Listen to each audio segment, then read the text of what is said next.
It seems like it's been 40 weeks since you got 40 winks. Your back pain? Unbearable. Tossing, turning, trying to find that pain-free position. And that's the moment you realize you can't spend another waking moment putting off treatment. The Joint and Spine Center is Cincinnati's leading destination for spine care, with a ton of surgical and non-surgical treatments for back pain. So when a moment has the power to change the rest of your life, go to the one place with the power to change it for the better, the Christ Hospital Health Network. This changes everything. The Pound This podcast is brought to you by the Christ Hospital Health Network, and I am Amanda Valentine. Thank you so much for listening to the Pound This podcast. This is an In Case You Missed It episode. This is from 2020, so to kick off 2021, I am playing some of my favorite interviews, which was hard to narrow down, in case you missed it, or if you're brand new here. So this is episode 616, in case you missed it, Half Size Me with Heather Robertson. I want to lose weight, but I don't know how to get started. What should I meal prep every week? How do I get those sweet booty gains? Inspiration for your healthy lifestyle. The Pound This podcast with Amanda Valentine. Thank you so much for listening to the Pound This podcast. I am Amanda Valentine. So excited to talk to a fellow podcaster. Oh my goodness. We sound like a big deal, Heather. It's Heather Robertson from Half Size Me, from the Half Size Me podcast, from you got all sorts of Half Size Me stuff, but I think that your weight loss story is so awesome, and you have like such a crazy successful podcast. I am honored that you are willing to be on mine. Oh, absolutely. Thank you so much for having me. I actually love your podcast. I found it this last year and I was going through it and I'm like, oh my gosh, I've got to talk to this girl. So of course I interviewed you for my show, but yeah, no, I love finding other people who've actually walked the walk and lost the weight too. And just hearing them share their own journey, and that it is a journey, right? It doesn't just stop when you've lost the weight. It does continue.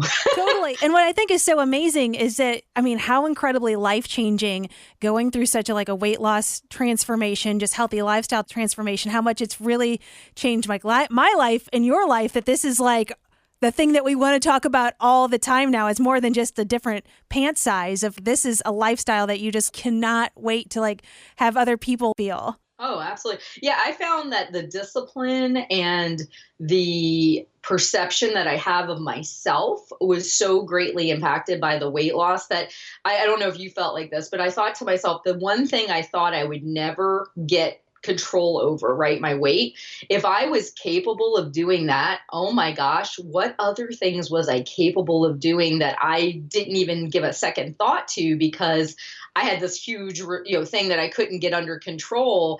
And then when you do get under control, it just really opens up all the doors of potential that you didn't see before. Oh, totally. Because I just feel like for most of my life, I mean, I've been overweight for as long as I can remember. If this is just me, and I've tried to change and it's not changing, and this is just who I am. And it's like, well, no, you have the power to change, whatever you want, as long as you got it in your heart. You know what? I'm going to do this for me. And then who knows where it can take you. Absolutely. I agree 100% with that. So let's get started with where you got started on your weight loss journey. I mean, I feel like similar timelines, that you've always struggled with your weight. Yeah. No, mine started pretty much around third grade. I really started to put on weight. And I actually had my first memory of a real binge even when I was 8, 9 years old. I went to a block party and I was left kind of by myself, and there was this table full of brownies and cookies and you name it, it was there. And I don't know what came over me, but I would eat a brownie and I would wait for the adults to cycle out and new adults to come. I'd eat another brownie because I was aware enough to know that if they just saw me inhaling the brownies the way I would have liked to inhale the brownies, that they would have probably said something to me, right? So I was very I was waiting and waiting. And that day was the very first time I remember binging. And I actually was the only time I've ever thrown up from a binge, but I was 8, 9 years old when that happened. And I just always struggle with food. If I got spare money, I was hitting the convenience store on the way home to buy candy, whatever I could find. I'd look through cushions on the couch, underneath things. I remember food being an obsessive thought from a very young age. And I had a lot of issues going on at home. So that was something I think I felt a sense of control over. And that's why I focused on it so very much. But of course, when you're eating like that, weight's coming on. And I was struggling with not fitting in regular clothes. Like back then it was husky for girls or boys, like they didn't have plus size cute clothes like they do now. They've come a long way on that regard. And I just kept gaining and gaining. And there was some, subtle attempts at weight loss in there, but it really wasn't until I got to high school that I probably hit what I thought would have been my all-time highest weight of like 225. And I did the thing that I completely advocate against now, which is like the traditional crash diet. I did like really low calories, walking all the time. And yeah, I lost 80 pounds in 6 months, but I had no idea how to keep that weight off. I had no idea how to maintain that. So as soon as I got the weight off, I tried to go back to a lot of my old eating behaviors. Eventually went to college. I really fought there for a few years, ended up piling it all back on in college. And then pretty much my 20s were a 10-year period of overly restrictive diets, then followed by extreme binge eating periods. And my weight bounced around from like that 220-ish all the way up to 290 in that 10-year frame. I just kept, staying in there. And it really wasn't for me until I got pregnant with my first son in 2006. And I went to see the doctor, and I was so excited about being a mom. I really wanted to be a good mom, and I wanted to have a great experience with my kids. And he says to me, what's the highest weight you've ever been? And I said, well, 290 is the highest I've ever been. And he says, well, we're starting your pregnancy there. And he's like, I don't really want you to gain any weight. And I just remember as soon as I left the office, I was hysterically sobbing, because all I remember thinking to myself is, he's asked me to do the one thing I don't think I can do. Like I've never known a period of my life where I wasn't gaining weight. And then to throw pregnancy in on the mix, and I just felt like I was hit with almost like this death sentence. Like, yeah, you're not supposed to gain weight during this pregnancy, yet that's what you always do, right? Yeah. And so I'm like mind blown. So I eventually found another doctor, just jumped to that. And I did have my son, but I was a public school teacher at the time. And I remember having a real honest moment with myself where I said, Heather, you cannot raise somebody saying to do one thing and think that that's going to be sufficient when your actions don't mirror the thing you're telling them to do. Like if I tell them, have a modest amount of pizza or a reasonable portion of ice cream, and I'm sitting there shoveling it in faster than, I don't even use a bowl, right? I'm just shoveling it in from the carton out of the freezer. Like, how am I going to, in good conscience, tell this to my child when I myself can't do these things, right? And I've worked with teenagers. I worked with at-risk youth. I know what they value, and they don't value words. They value actions. They want to see you do the thing you're telling them that they should do. And if they can sense any hypocrisy whatsoever, they immediately don't trust you. They immediately don't value you as far as your opinion goes. And I didn't want that to be my relationship with my son. So I had two choices. One, not do anything, live the life I had been living, eat the way I had been eating, basically let him, travel down the road of wherever that takes him, whether he also becomes obese or whatever. Or I make a decision for myself that I'm not going to worry about being perfect like I had tried in the past. I'm not going to worry about extreme diets. I'm just going to focus on changing my habits and really focusing on the end in mind. So that 10-year span where all I was doing was crash dieting and binging, it was all about how fast can I get this weight off? I'd get a calendar and I'd mark off how much I was going to lose by these different dates. And it was all very outcome based, and it wasn't process based. And I said, this is not going to work, because everything I'm doing to get to that goal isn't sustainable. Like eating low calories or omitting food groups or whatever. I'm not going to keep up with that, or these extreme workout programs. So I had to go about this like, okay, I may never be at a quote unquote appropriate goal weight, but I have to be willing to do the actions that are going to move me in that direction, because if I'm going to teach this to my kid, it has to be via my actions, not my words.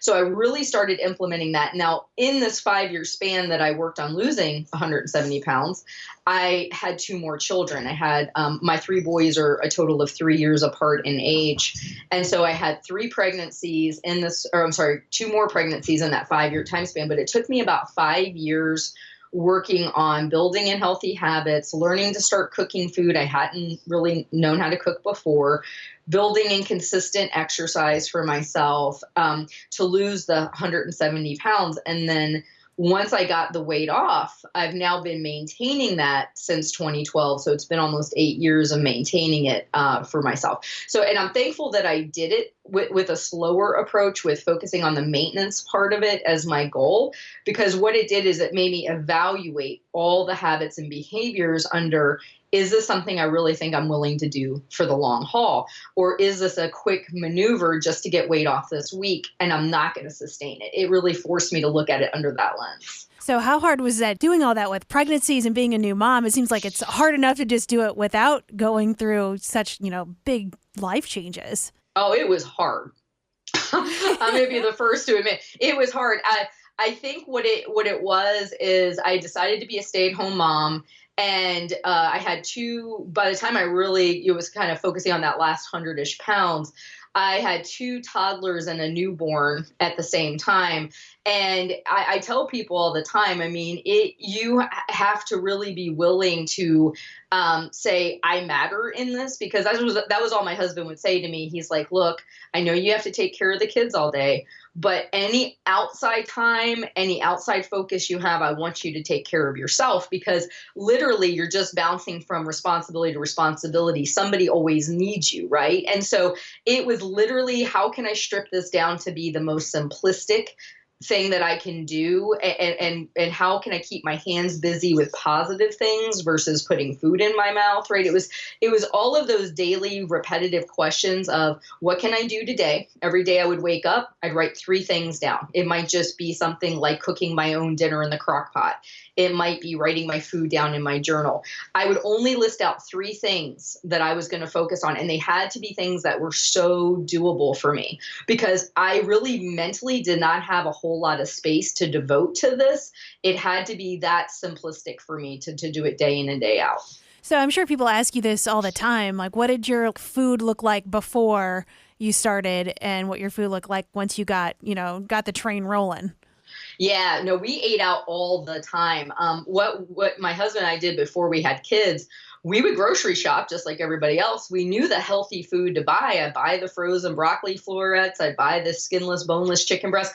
But neither him nor I really knew what to do with it. So it would sit in the freezer and collect freezer burn. And we were very codependent with food. And I think probably a lot of people who might be in our situation have that issue, where the other person supports one another with their unhealthy eating behaviors, right? So we would come home from a long day of working as teachers, and I jokingly would say to him, so what you making for dinner? And I already knew the answer to that because he didn't cook at all. And it would be, hey, let's go get pizza. So pretty much like we would leave work and we would do this little back and forth dance of codependency with food. And then we would be at the drive-through. We would be at the pizza place. We would occasionally buy things and bring them home and cook them, but it was nothing that was quote unquote healthy. So it was like a lifestyle of that. And honestly, in that time period, I didn't think I felt badly. And this is one of the interesting things I think about extreme weight loss. If you had just asked me any given day, how do you feel? I'd have been like, I'm fine. I wouldn't have thought that my digestive issues were problematic. I wouldn't have thought that my back pain, like I would have chalked it up to, I slept wrong or whatever. It wasn't until I got all the weight off and I actually was in maintenance and used to eating really fairly healthy food. And I'd have a random day of getting New York style pizza or Chinese takeout or whatever. And I would feel the difference of how that sat in my stomach versus the food I was cooking for myself.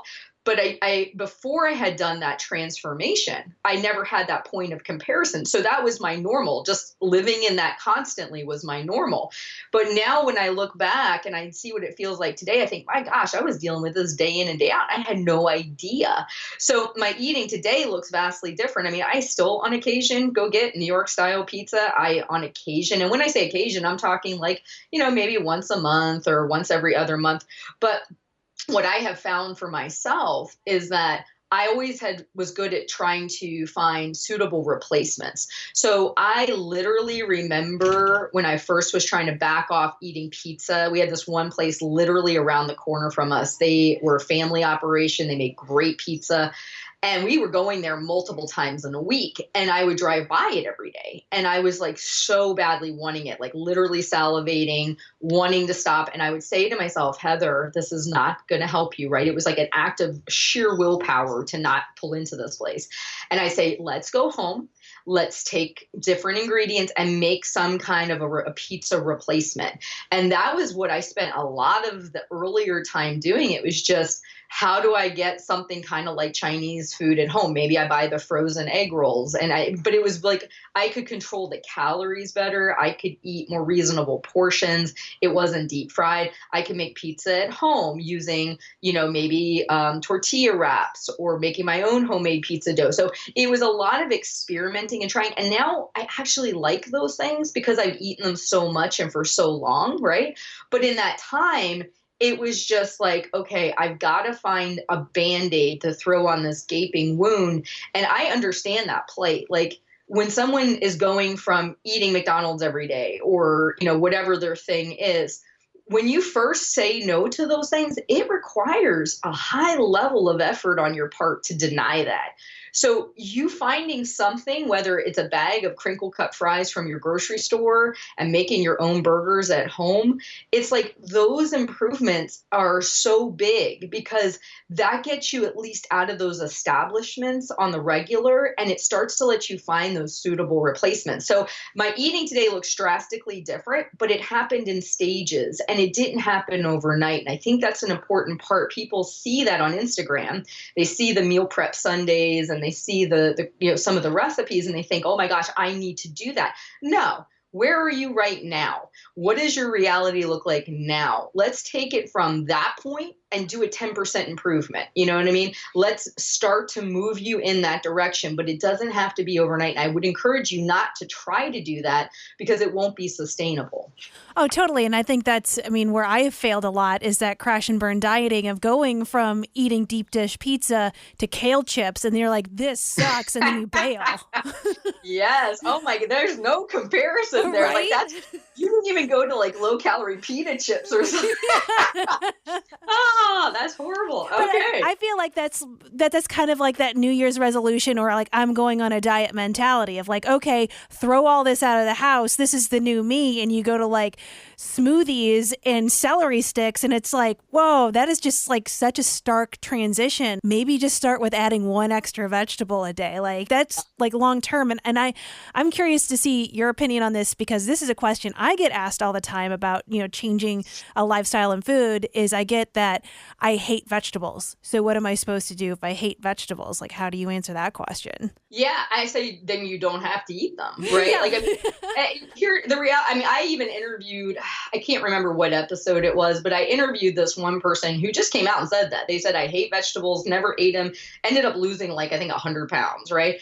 It's not required. It makes it easier in the sense that it adds bulk and fiber. So like there's a magic sauce that helps people lose weight. It's a higher protein, higher fiber diet because what it does is it basically, protein is very satiating and fiber and water-based foods are very bulky, and it leaves people actually feeling physically content if they eat enough of those foods. And they actually have shown that there becomes a point at which they don't even want to eat anymore. Even, they lose their appetite at a certain point when they've eaten enough of those foods. Whereas highly palatable foods, right? Doritos, pizza, whatever, fill in the blank, ice cream, they're so very calorie dense, and you could eat an entire half a gallon of ice cream. And I know you and I both can relate when I say this. You can eat that half gallon ice cream and then also want to eat a box of cereal, right? Yeah. And also, it never ends. It's just this perpetual eating cycle.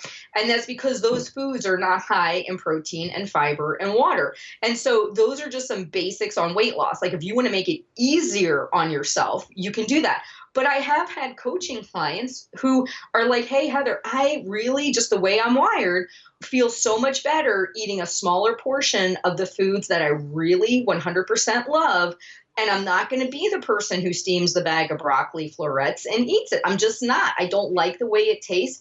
And I say, you know what? That's totally cool. Let's start with having those smaller portions. Let's get some weight coming off. And then over time, you morph. For example, I never had butternut squash in my life. It was maybe 4 years ago. I actually learned how to properly cut up prepare a butternut squash. I love them now. I've got a few sitting in my pantry. I eat them on the regular. This is a vegetable that wasn't even in my repertoire until I was in my 30s, right? And the reason I bring this up is because as we fall into this lifestyle, and as we see different things, and as we maybe have our taste change a little bit, you might be willing to try things. I tried Brussels sprouts. I hate them. I hated them when I was a kid. I hate them now. And that's okay, right? I don't have to eat Brussels sprouts. There's a ton of other vegetables I like. But even if there's one vegetable you like, enjoy it. And then over time, reintroduce something again. Try preparing it differently. And there's no law that says you have to eat them. Like roasting vegetables is amazing. If anyone's listening to this, if you try getting away from steaming or boiling, really roasting vegetables brings out a lot of flavor, but it's not a requirement. It just can make the journey a little bit easier. It's really comes down to the calorie deficit has to happen if weight loss is the goal. How you go about achieving that can be very unique to you. It doesn't have to be what everyone else is doing. So did your husband adopt this new lifestyle too? So the funny thing is, remember I mentioned we were codependent, right? Every time I started a new diet, whether it was Atkins, whether it was South Beach, whether it was Weight Watchers, he would always say, so what are we eating this week? He was a very good conditioned husband. Like he knew, I think deep down inside, he knew we would only be doing it for a week or two. So if he just appeased me with it, then he would be good. So when we kind of transitioned, I was very deliberate where I didn't do what I had done before. Like I had done that so many times to him. I was like, I'm not doing it anymore. I started to focus on making those slight adjustments, focusing on just changing a small few things, cutting back a little less on how much we were eating out, maybe bringing frozen pizzas in, maybe bringing in frozen dinners that he would like. And I tried not to do that. And over time, he's morphed on what he eats as well. Just because of what I do, like he'll bring out a bag of cauliflowered rice and use it just as quick as I will because he's seen me do it so much. So a lot of times, like a spouse who's very reluctant to want to do it, maybe because you've done it so many times, because that was my situation, I would say, don't make a big pronouncement. Don't say this is what you're doing. Be very subtle. I always say the more subtle, the better. Your spouse shouldn't even know anything's changing if you're slowly changing habits. Because if you're just introducing an extra serving of vegetables at a meal or adding in some leaner protein instead of what you normally buy, most of that stuff will fly under the radar. It's when you gut the house of all the food, you restock it with all the supplements and the, this and the that's. And then all of a sudden your spouse starts to feel like everything they like is gone, right? And that can be problematic in a relationship. So I always say the more subtle, the better. But yeah, he's on board and he's totally good, but he's been with me a long time. And like I said, I'm sure he enjoys what we do now much more than what I've put him through in the past. And so what about your kids? Because I know a lot of people struggle with kids just want to eat, Dino Bites and French fries all day. Sure, absolutely. Yeah. So what I have always done is taken the role of control as a parent with what I have control over. There's a lot that I don't have control over. So when my kids go to a party, when they go to an event, I can't always micromanage what's going to be going in their mouth, nor do I really want to, because in all honesty, I have 3 boys. That would be a big, big task for me to take on. But what I have 100% control over as the person who earns the income in our family is I can say what we buy, right? So I don't buy Dino Bites. I'll get them like a pizza for once a week. We'll have pizza at home, things like that. And ipso facto, when it's not in the house, it's not readily available, it ultimately makes it something that's not consumed on the regular, 70% of the time.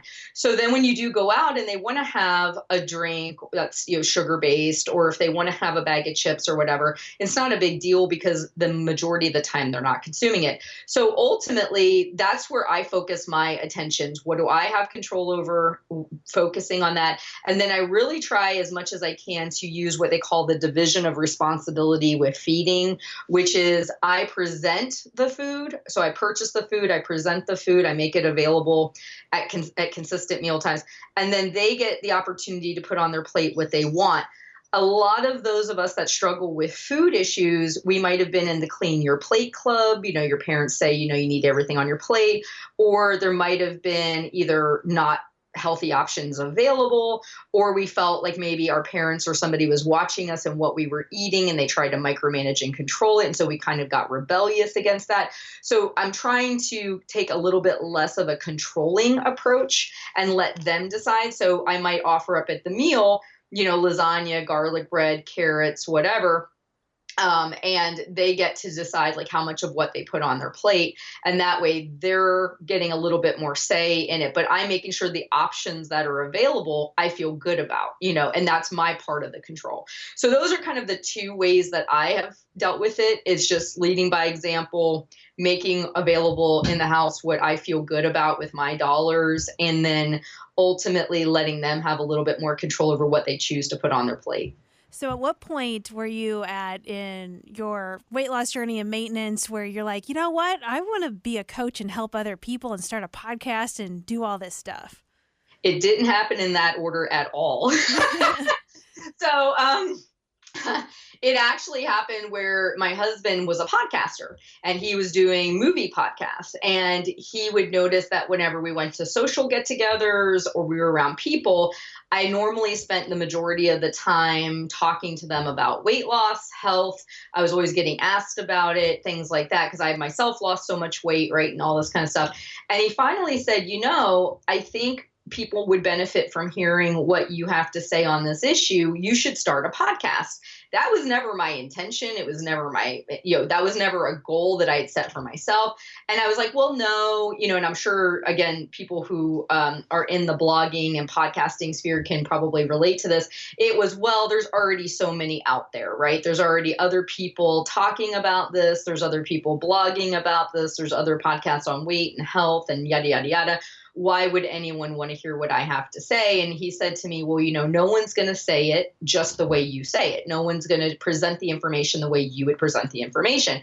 And it's something you're already passionate about. Why not? So I said, okay. And I was transitioning into maintenance at that point. I had just hit my goal weight. I was going to maintenance, which I knew historically for me was the most problematic time. Like I was good at losing weight. I wasn't good at keeping weight off, right? Like I knew that was my big concern. So I thought, all right, this is two things. One, I can share my knowledge and help other people, make them see that this is possible, help them with their mindset around these issues, and maybe see things a little bit differently the way I had to see them to kind of evaluate the decisions they're making.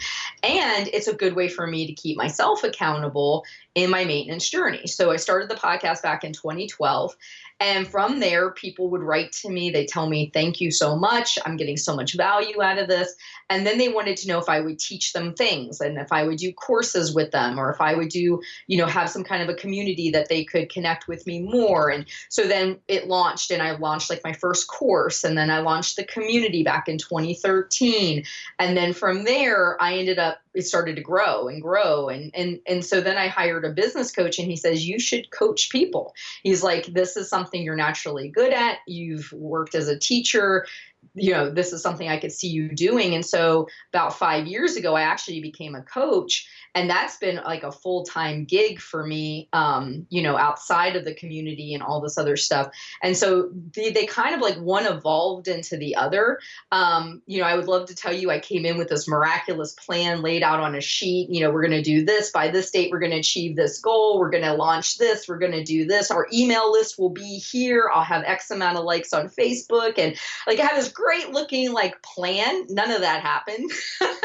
It was literally a mom and pop kind of operation where we just threw a bunch of spaghetti at the wall and we listened to what people requested from us. And we just kind of grew naturally and really organically, and just being authentic, I think, to who I am and the mission, and just really kind of being consistent in a world of things that can unfortunately be very market heavy and what's popular today. It's like, okay, but let's get back to the nuts and bolts of what's the most important and not what's just current and trendy, right?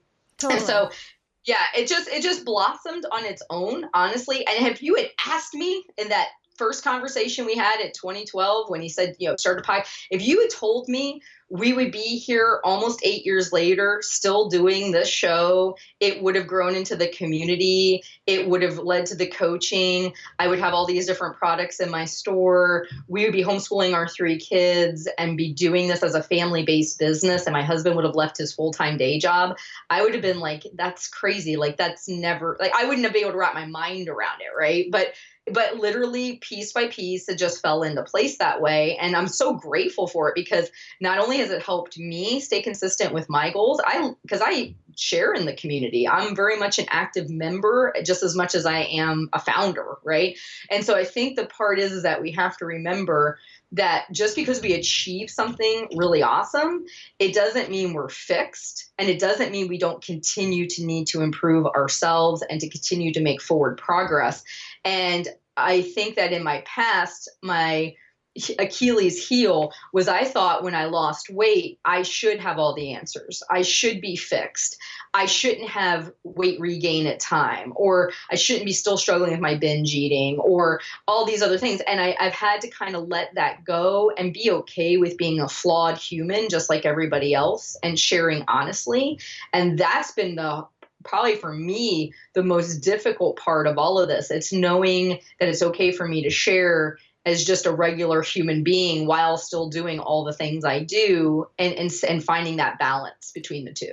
So when somebody is a part of your community, and, obviously you're a part of that, like you're just talking about, like, what does that look like? Like, what does that mean? So in our community, we have kind of like 2 areas for most people to socialize. We have a private forum because normally what we find is that, especially during political seasons and stuff, a lot of people want to get off of social media. So we have the forums, which is completely detached from things like Facebook, Instagram, stuff like that. And we have all of our materials there. We have our program modules there. We have our courses there. We do challenges there. I have a personal journal, almost like a blog that I keep up with every day. I post what I'm doing. And then we have a private community members only Facebook page as well, where people like to connect. They like to get help in there as well. And so we have, those are 2 separate things, but they're all under the community umbrella. And then we have weekly webinars that we've been recording. We're well over 300, and that they have access to through something called Soundwise app, which is where they get all of the community member exclusive content of webinars and things of that nature. And that's me usually answering community members' questions, giving them suggestions and ideas to hopefully help them, and also covering kind of weight sensitive topics that they need help with in general.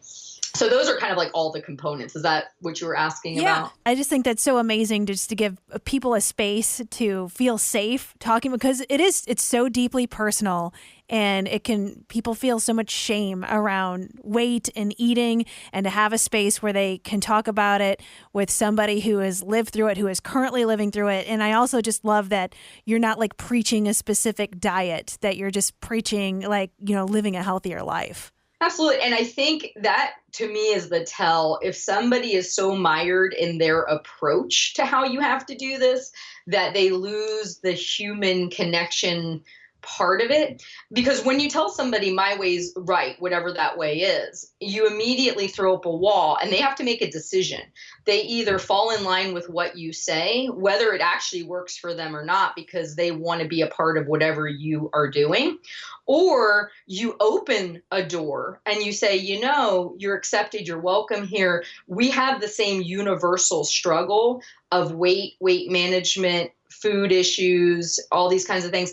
And no matter what approach you choose to take to create that calorie deficit or to maintain your weight, we're all struggling with the same mind garbage in some respect, right?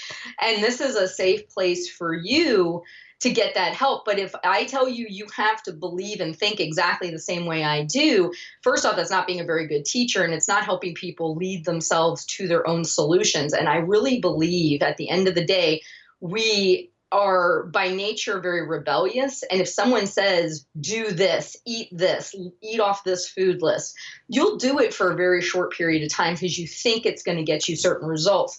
But after a while, you want control. You want to have autonomy over your decisions, and you will rebel. And when you do, then that place that felt safe and secure, there becomes a conflict because now you don't fit in with the group. And I think that we have to keep the group almost agnostic as far as the approach goes. And that way everybody is welcome, and I really think that's an important part. But I see so many people getting mired down in their belief system around this, and it becomes almost very political, right? Here's the Republicans, here's the Democrats, here's the keto, here's the paleo. It's all become so segmented out that we can't all communally come together and learn from each other. Oh, totally. It's just heartbreaking when I see that too, of just like every human body is completely different. And because one thing works for you absolutely does not mean that it works for the person right next to you. So for you to act like what they're doing is stupid because it's not your thing, I'm like, whoa, we're all on the same path here. Calm down. Oh, absolutely. And I love what you just said about the bodies. That's also true of the human mind, right? Like somebody who grew up in a certain environment with certain food scarcity or certain food beliefs, they're going to perceive the same. Their body might react exactly the same as your body.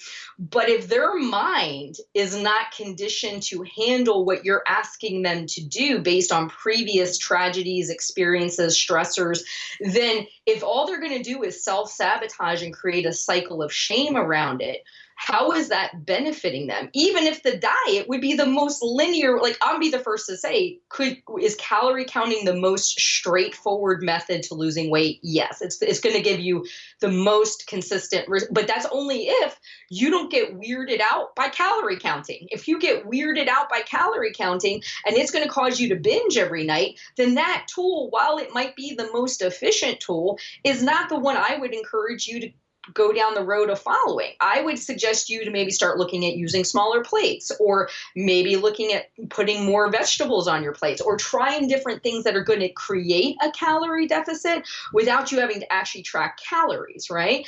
And so what we have to remember is people aren't just bodies. They're also, they have this whole history of all the things that they've been told, they've believed, and they've got all these conditions around. And we have to keep in mind, just because it works for us, our mindset might be in a different place than theirs, and we have to let them start to kind of figure out what's going to be working for them.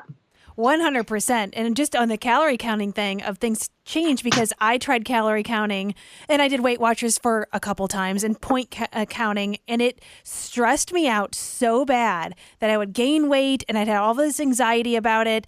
And so, I kept trying and it didn't work. And then I went back and tried just one time, it just magically worked and I loved it. So it's weird how you change, and it's just a different part of my journey. I was in a different place where it did work for me, when before it would give me anxiety. So I think it's also good to know that, to keep things, not completely write something off. Because if I was been like, calorie counting is terrible, don't ever do it, it'll stress you out.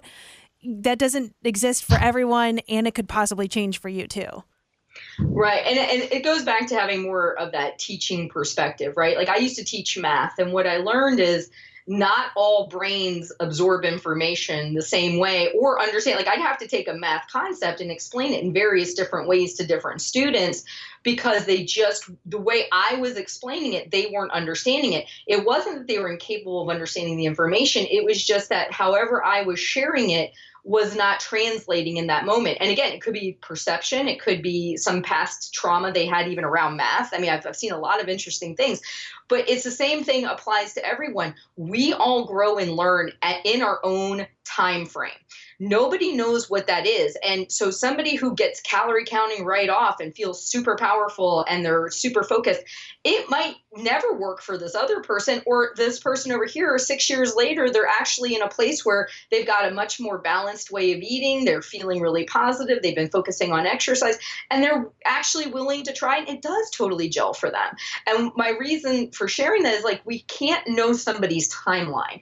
Wherever you are in your journey, you can work on you now with the skills and abilities you have now. Don't feel you have to force yourself into someone else's model or framework in order to be successful. Just look at what you normally do and say, this is my normally daily behaviors. This is my normal eating behaviors. This is my normal fitness behaviors. Of that, what do you feel the least resistant to changing? And what change are you willing to make and stick with? And that's really all you have to do. It's like you're the compass, you're the guide. Your behaviors are currently supporting you being wherever you are with your weight. Those behaviors have to change long term.